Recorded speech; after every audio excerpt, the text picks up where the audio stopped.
For me, The Prestige is very much about filmmaking. It's very much about what I do.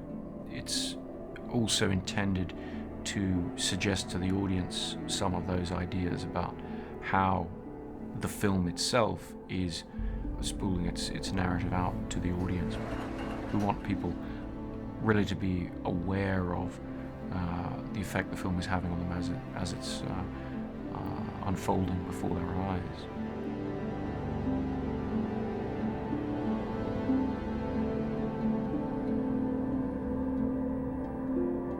I like to work on films where the genre is not defined through the most superficial aspects of the piece. That is to say, I wouldn't want people to look at The Prestige and determine that the genre it fit in was period films, even though the costume and the production design and everything obviously are of the Victorian period. The Victorian era is often mischaracterized as being stuffy and repressive. I mean, really, it was an extraordinarily exciting time in human development, and the Industrial Revolution, the birth of electricity, the birth of cinema and photography, people traveling the world, development of theory of evolution. I mean, science was being turned on its head in all kinds of ways at this period. It was a period of great intellectual adventurousness and huge change in society that's still being felt today. I mean, the world was made smaller, really, for the first time.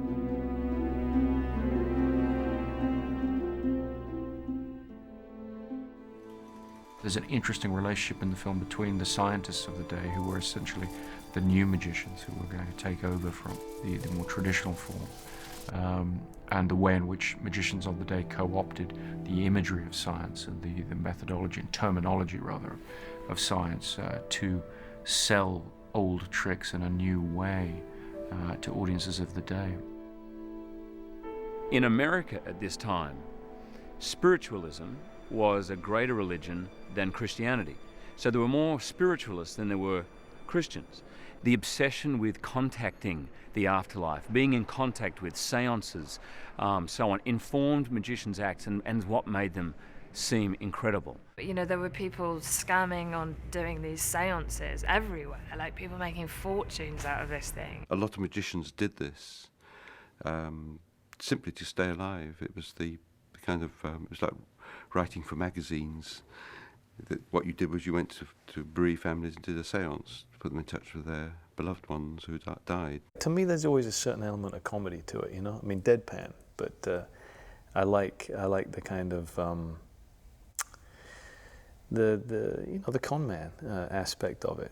And you speak with most magicians, and I think they like it to be referred to as as an art. The idea of characters who are engaged in deceit as their livelihood and as their life's passion, the growth of new ideas, the birth of modern scientific ideas and so forth.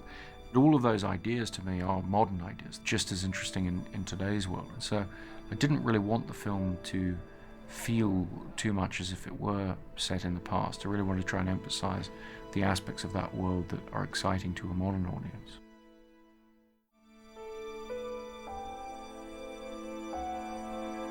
It was a period in which there was far more visual advertising than there is now. Posters were everywhere, text was everywhere, and our backlot streets were intended to represent that. There's a messiness, there's a hard sell quality, there's a lot of imagery assaulting people walking down the streets in a way that actually exceeds even what we have today, because this is an era pre-television, pre-radio, where advertising was really coming into its own for the first time. I want it to be like the Victorian version of Tokyo, so it's very chaotic. It's it's the start of the modern world. It's like Victorian advertising. It's the start of mechanizing. It's the Industrial Revolution. So LA doesn't seem like the obvious choice, but actually is the one town that actually has 6 or 7 old theatres that aren't being used on a regular basis, like the one we're in now.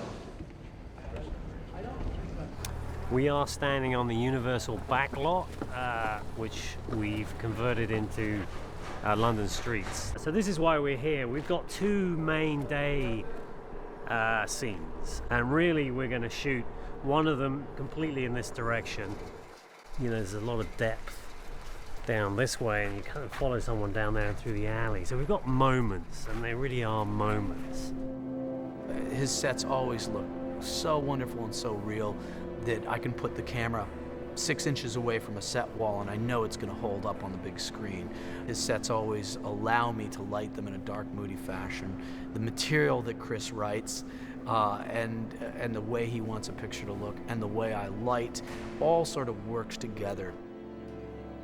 We wanted to be accurate to the feeling of the period, the industrial quality of the period of density of information and so forth in the time that we really wanted to get across. First times in which the world will have felt too confusing to people living in London at the time. It certainly wouldn't have been any more perfect than the world we live in, probably less so, in which case it seems appropriate to really mess up that world, really try and shake it up and have it be really coming apart at the seams. You want to give it Victorian modernism, so it has some kind of edge to it, because we're not making a period drama. We don't have rows of Nash terrace houses and horse-drawn carts and wigs. So Sarah, what are you doing? I was very determined not to cast people who had done lots of period work and could obviously be seen in that period, because we wanted every aspect of the film to be more contemporary, more accessible, more real than that, frankly. Chris started showing me some of the wardrobe that people are going to wear, and then when we put it on camera, and what I've really loved is that it's all in this muted earth tone, darker tones that really help keep the mood of this picture. And for me, when the wardrobe is kept down, in some cases for the shows themselves, these bold whites and blacks which create wonderful contrast, and in the scenes in streets and background action, it's all very much in a darker tonal range, and that allows the faces to pop out, and that gives us a beautiful contrast, I think. This is one of my performance costumes. It has a big tail that comes out the back, and that's stuck in the wardrobe truck somewhere. I don't have to wear a lot of those very tight, lacy, sort of restrictive collars and the big bustle and everything. I have much more colorful wardrobe. What I did with all the show clothes, they're my favorite costumes probably, because I tried to design for her something that was as modern and sexy and kind of foxy is a better word, interpretation. Got the flowers, and flowers are also in my hair. I wanted women in the audience to sit there and say, wow, I could wear that, and would that I looked like that, I would look that good in it.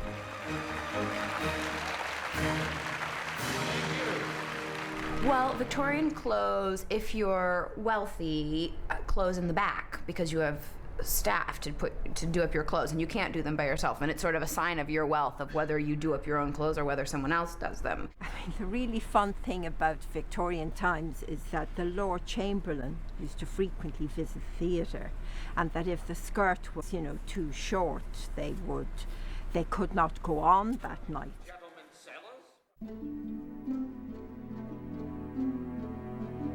There's something about the look and feel of a lot of period films that allows the audience to sit at a remove from the characters. You're allowed to view them as if they're characters on stage, to use the camera work to be in that world with them, and the lighting to really let us feel the textures. And a lot of the film isn't lit, it's just light, natural light from windows and that kind of thing, to really get a sense of reality, of immediacy and a tactile quality to each setting, each location. Most of the film is handheld camera, and therefore it's always at eye level, it's always at the level of the characters engaged in the story. And you don't know if the camera's on you, if it's on somebody else.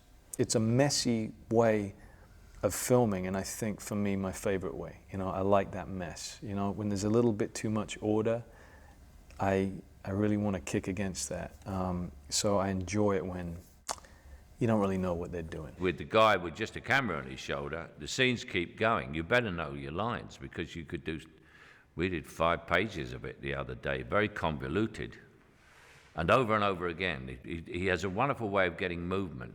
We shot 360 degrees. It was basically one lighting setup and 4 characters, and I thought there was a wonderful energy and spirit to the way that we shot it. And it was probably my favorite day on the picture. And the lighting, I think, was fine, but is it the most extraordinary, Academy Award kind of lighting? No. Is it the most spirited kind of loose form, capture the energy of the actor's performance kind of filmmaking? Yes. And that's what Chris was looking for in this film. 10 minutes on stage with my old friend, Mr. Ackerman. Really?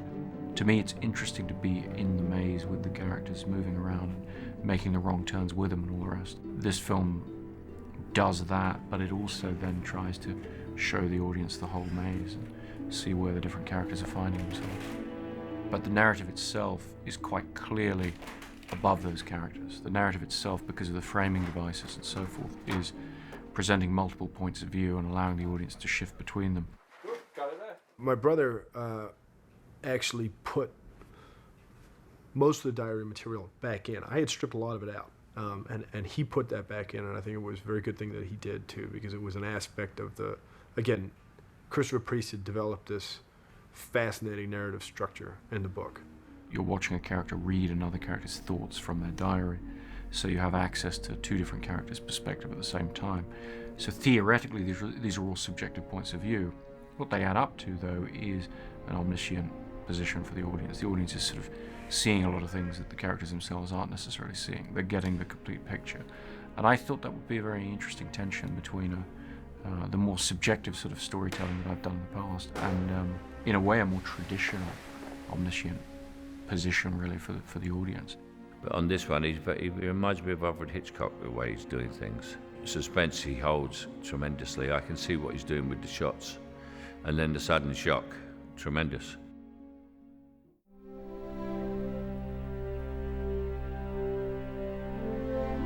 The film isn't really of any genre. It doesn't fit into any neat box, which, when thinking about making the film and indeed making it, is tremendously liberating and a lot of fun. And it was really one of the very attractive qualities to the story. A good illusion works very much like a novel, in that it has a narrative, it has a story.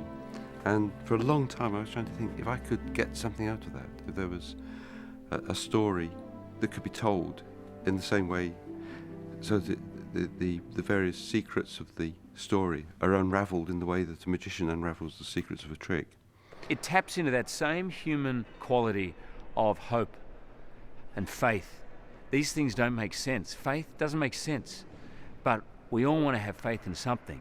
And magic is that feeling of like, something impossible can happen. And this was, in a way, a challenging adaptation, but I think a really great way to do it for the first time, because you have such a surplus of ideas, so many to work with. It really was just a question of choosing the ones I liked the best. All the metaphors and all the symbols in the novel are very literary ones. They work as literature. What I've liked about the screenplay of The Prestige is the way that the Nolans have turned very many of those metaphors into visual metaphors. Attempting to emphasize particular props that repeat. I mean, in the case of The Prestige, the birds in cages and the idea of wound up working its way into every aspect of the film. Things that can repeat through the film and find natural repetition and natural cycles to themselves, which you're letting your mind just roll with that imagery and use it where it sees fit. I think quite often you do wind up with an interesting set of internal rhythms and echoes to the narrative. He simply disappears? That's not a trick. But he has to come back. There has to be a prestige. Exactly. The filmmaker, almost more so than the novelist, has a very close relationship with the magician in terms of the way in which we're using the release of information, what we tell the audience when, the point of view that we're drawing them into. We use those techniques to fool an audience, to engage an audience in all kinds of blind alleys and red herrings and so forth, and then ultimately, hopefully, a successful narrative payoff. And that's what I think Chris did so well, is in, you know, doing a movie about rivalry, happens to be about magicians, and explaining, you know, this whole notion of the pledge, the turn, the prestige, of how a magic trick works. And then without really realizing it, the viewers are also being shown an absolute magic trick throughout. And they're being told they're being shown a magic trick, but you don't kind of realize it, or you don't believe it. And then by the time you finish, when I read the script, and again when I saw the movie, I just want to jump straight back in and see it for a second time, because you know that the second time you're seeing it with a whole different perspective. Are you watching closely?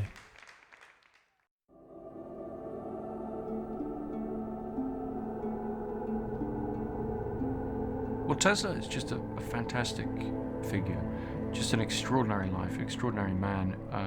In a lot of ways, I felt too big to deal with in a film about him himself. I think approaching him in this tangential way, where he's a minor character but very important character in a bigger story, was a very interesting way to address his specialness, his extraordinary achievement. Really, I mean, he's somebody who did things that still haven't been fully explained today. So there's a great sense of mystery, a great aura of scientific possibilities that were raised and perhaps not followed fully for various reasons. There's a great deal of mystery to the man that people have enormous fascination with. There's also something of the underdog about his story, in that he was right about so many things. I mean, the alternating current that we all use today was his invention. Tesla was right about a lot of things, but a lot of his ideas ultimately were rejected by the scientific community of the day. Even this one of the greatest scientists of all time, he was a genius, was also obsessed with the things that we didn't understand. And magicians have always, through time, tapped into that. What I really liked about Tesla was that during his lifetime, he built and patented many inventions which he then buried in secrecy, and they've never emerged. And so it seemed to me quite fair game for a novelist that Tesla would be able to come up with something the like of which had never been seen before, which was very useful to me as a novelist and extremely useful to the character as a magician.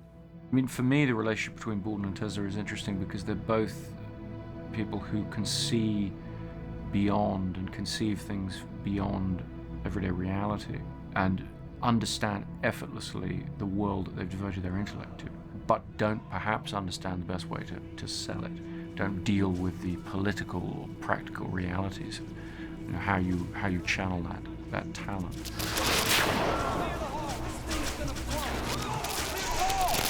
David Bowie was my first and only choice to play Tesla, so he took a little bit of convincing, but it's relatively easy to convince somebody when you're going to them and saying you're the only person that can play this part.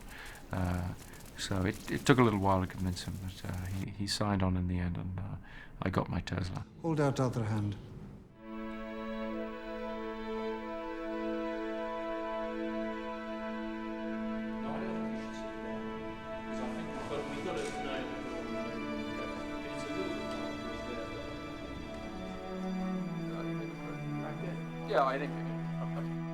I like films that spin off in all sorts of different directions in your head once you've seen the film.